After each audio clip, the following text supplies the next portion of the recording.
અને મંગુભાઈ સાથે સાથે એ પણ જાણવું છે કે આ વન બંધુ કલ્યાણ યોજના એ શું છે? વન બંધુ કલ્યાણ યોજના આમ તો એ શબ્દ જ એવો છે કે જે વનોમાં રહેતા વન બંધુ છે એકબીજામાં આત્મીયતા જાગે એવો શબ્દ છે. મુખ્યમંત્રીશ્રીના જે ડિક્શનરીમાંથી આ જે એક શબ્દ નીકળ્યો છે એના કારણે જ આદિવાસીઓમાં પોતાને એવું લાગે છે આદિવાસીને કે મુખ્યમંત્રી નરેન્દ્રભાઈ આપણા છે.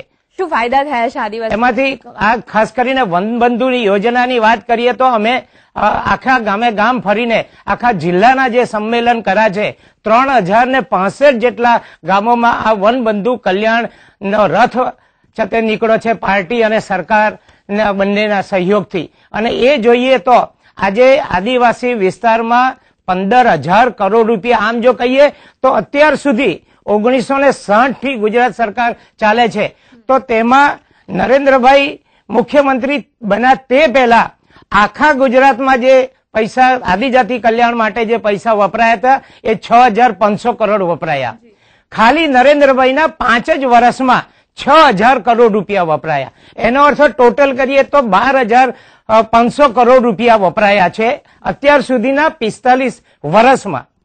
ખાલી હવે પછીના 5 જ વર્ષમાં કહીએ તો 12.5 કરતા પણ 2,500 વધારે એટલે 15,000 કરોડ રૂપિયા. એ 15,000 કરોડ રૂપિયા જો 5 વર્ષમાં વપરાશે તો આદિવાસી વિસ્તાર એક નંદનવન કહેવાશે. અને આદિવાસીઓ માટે એટલું મોટું આ મુખ્યમંત્રી શ્રી નરેન્દ્રભાઈએ કામ કર્યું છે કે આદિવાસી સમાજના પૂરા આશીર્વાદ માન્ય મુખ્યમંત્રી શ્રી નરેન્દ્રભાઈને ફાળે જાય છે. ખૂબ મોટી ભેટ છે આદિવાસી, ખૂબ મોટી ભેટ છે કે ખરા અત્યાર સુધીના આદિવાસીનું દુઃખ દર્દ જેમ વૈદ્ય પોતે જ કે ડોક્ટર એની તપાસણી કરીને જેમ રોગનું નિદાન કરે છે માન્ય મુખ્યમંત્રીશ્રીએ પણ આદિવાસી વિસ્તારનો કઈ કઈ વીકનેસ છે એ વીકનેસ જાણીને એને પ્રગતિના પંથે લઈ જવા માટે જુદા જુદા સેક્ટરમાં 10 મુદ્દા નક્કી કર્યા છે અને 10 મુદ્દામાં એ આદિવાસીનો સર્વાંગી વિકાસ થાય એ રીતનો આખો વિચાર આ 10 મુદ્દામાં કર્યો છે. અને મંગુભાઈ એવું પણ કહેવાય છે કે જયારે વ્યક્તિ એ મુશ્કેલીને જાણે ત્યારે જ એને સમજી શકે છે અને એનું નિવારણ લાવી શકે છે એટલે બખૂબી એનું ઉત્તમ ઉદાહરણ છે જે અત્યારે થઈ રહ્યું છે. માન્ય મુખ્યમંત્રીશ્રીને તો જેટલી આપણે વખાણ કરવા હોય તેટલા ઓછા છે. આ એટલા દીર્ઘ દ્રષ્ટિવાળા વ્યક્તિ ગુજરાતને મુખ્યમંત્રી તરીકે મળ્યા છે કે જે એકદમ વંચિત રહેલો અત્યાર સુધીનો આદિવાસી વિસ્તાર એની બરાબર કેવી રીતે એ પ્રગતિ કરી શકે, એક એક જગ્યાએ ક્યાં વીક પોઈન્ટ આદિવાસીના પડેલા છે એમાંથી બહાર કાઢવાનું એક બીડું માન્ય મુખ્યમંત્રીશ્રીએ જે ઝડપ્યું છે અને 15,000 કરોડ રૂપિયાની વનબંધુ યોજના આપી છે. ખરેખર ન ભૂતો ન ભવિષ્ય તે એવું કહીએ તો ખોટું નથી. મંગુભાઈ આ વનબંધુ યોજના છે એમાં અત્યારે શું કામગીરી થઈ રહી છે, અત્યારે શું કાર્યો હાથ ધરાય? અત્યારે પહેલી વાત તો કે આજે નવી નવી ટેકનોલોજી આવે છે એ નવી નવી ટેકનોલોજીને જાણવા માટે એને માટે આદિવાસીના બાળકો જે છે વિજ્ઞાન છે તે શીખવું જોઈએ, એને અંગ્રેજી આવડવું જોઈએ અને ગણિત આવડવું જોઈએ. એ વિષયો સાથે જો એ ભણશે તો આ નવી ટેકનોલોજીને પહોંચી શકશે. એને માટે માન્ય મુખ્યમંત્રીશ્રીએ એક તાલુકામાં ITI ની શરૂઆત એમણે કરવા માટેની પણ વાત કરી છે. વિજ્ઞાનની જે શાળાઓ જે પૂરે તાલુકા 45 તાલુકામાં નહોતી તે પ્રમાણેની વ્યવસ્થા અત્યારે એમણે કરી દીધી છે. બાકીના જેટલા તાલુકામાં વિજ્ઞાન પ્રવાહના જે વર્ગો નહોતા એ વર્ગો ફાળવી દીધા છે.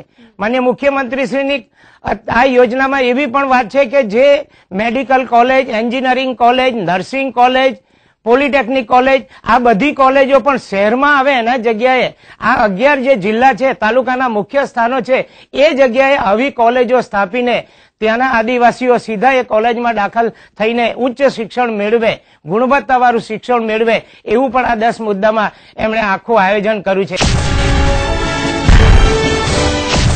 જે વનબંધુઓ છે એમના ઉચ્ચ શિક્ષણ માટે શું પ્રયત્નો થઈ રહ્યા છે અત્યારે? એક આર્ટ્સ કોલેજ થઈ છે વ્યારા, રાજપીપળા, દાહોદ અને નસવાડી આમ કરીને 4 કોલેજ તો ઓલરેડી શરૂ થઈ ગયેલી છે. બાકીની મેં આગળ વાત કરી કે polytechnic, medical college, engineering college, nursing college એની મંજૂરી મળી છે. એટલે પહેલા જે ગામડાના લોકોને શહેર તરફ પ્રયાણ કરવું પડતું હતું કોલેજ કરવા માટે એ હવે નહીં કરવું પડે. અને મંગુભાઈ, તમે કીધું કે અમુક કોલેજો સ્થપાઈ ચૂકી છે, તો એ કોલેજના સ્ટુડન્ટ્સના એવા કોઈ પરફોર્મન્સ તમારા ધ્યાનમાં છે કે જેમને ખૂબ સિદ્ધિ મળી હોય ખેલકૂદ બાબતમાં કે ભણવા બાબતમાં કે અન્ય કોઈ પણ બાબતમાં? એવા બાળકો પણ તૈયાર થયા છે. આવા કોલેજના બાળકો પણ આવે છે કે નિલેશ વસાવા કરીને છે, એ બાણાવીર એવો છે કે આજે આ છે તે ઓલ ઇન્ડિયાનો ચેમ્પિયન પણ બને છે. એક વસાવા છે જે અનેક દેશોમાં એ નૃત્ય કરવા જાય છે. છેલ્લા 5-6 વર્ષથી એ વિદેશોમાં પણ આ આદિવાસી તરીકે એક નૃત્ય કરવા જતા હોય તો એ આદિવાસી સમાજ માટે પણ ગૌરવની વાત છે. કેટલાક નવા એવા આદિવાસી વિસ્તારના બાળકો ક્રિકેટમાં પણ આગળ વધ્યા છે. જી મંગુભાઈ, તમારી સાથે ચર્ચા કરીને ખરેખર ખૂબ મજા પડી અને અત્યારે સમય ખૂટી રહ્યો છે એટલે આ ચર્ચાને અહીં જ થંભાવીએ છીએ, પરંતુ તમે અહીંયા આવ્યા અને અમારી સાથે આટલી સુંદર મજાની ચર્ચા કરી એ બદલ તમારો ખૂબ ખૂબ આભાર. દર્શક મિત્રો, સમય થઈ ગયો છે છૂટા પડવાનો, પરંતુ એ વાયદાની સાથે છૂટા પડીએ છીએ કે ફરીથી આવા જ એક નવા વિષય અને નવા વ્યક્તિની સાથે મળીશું ગુજરાતની પ્રજાના પ્રશ્નોને વાચા આપવા માટે, ગુજરાતની પ્રજાના પ્રશ્નોનો ઉકેલ લાવવા માટે. ત્યાં સુધી અમને રજા આપો. નમસ્કાર.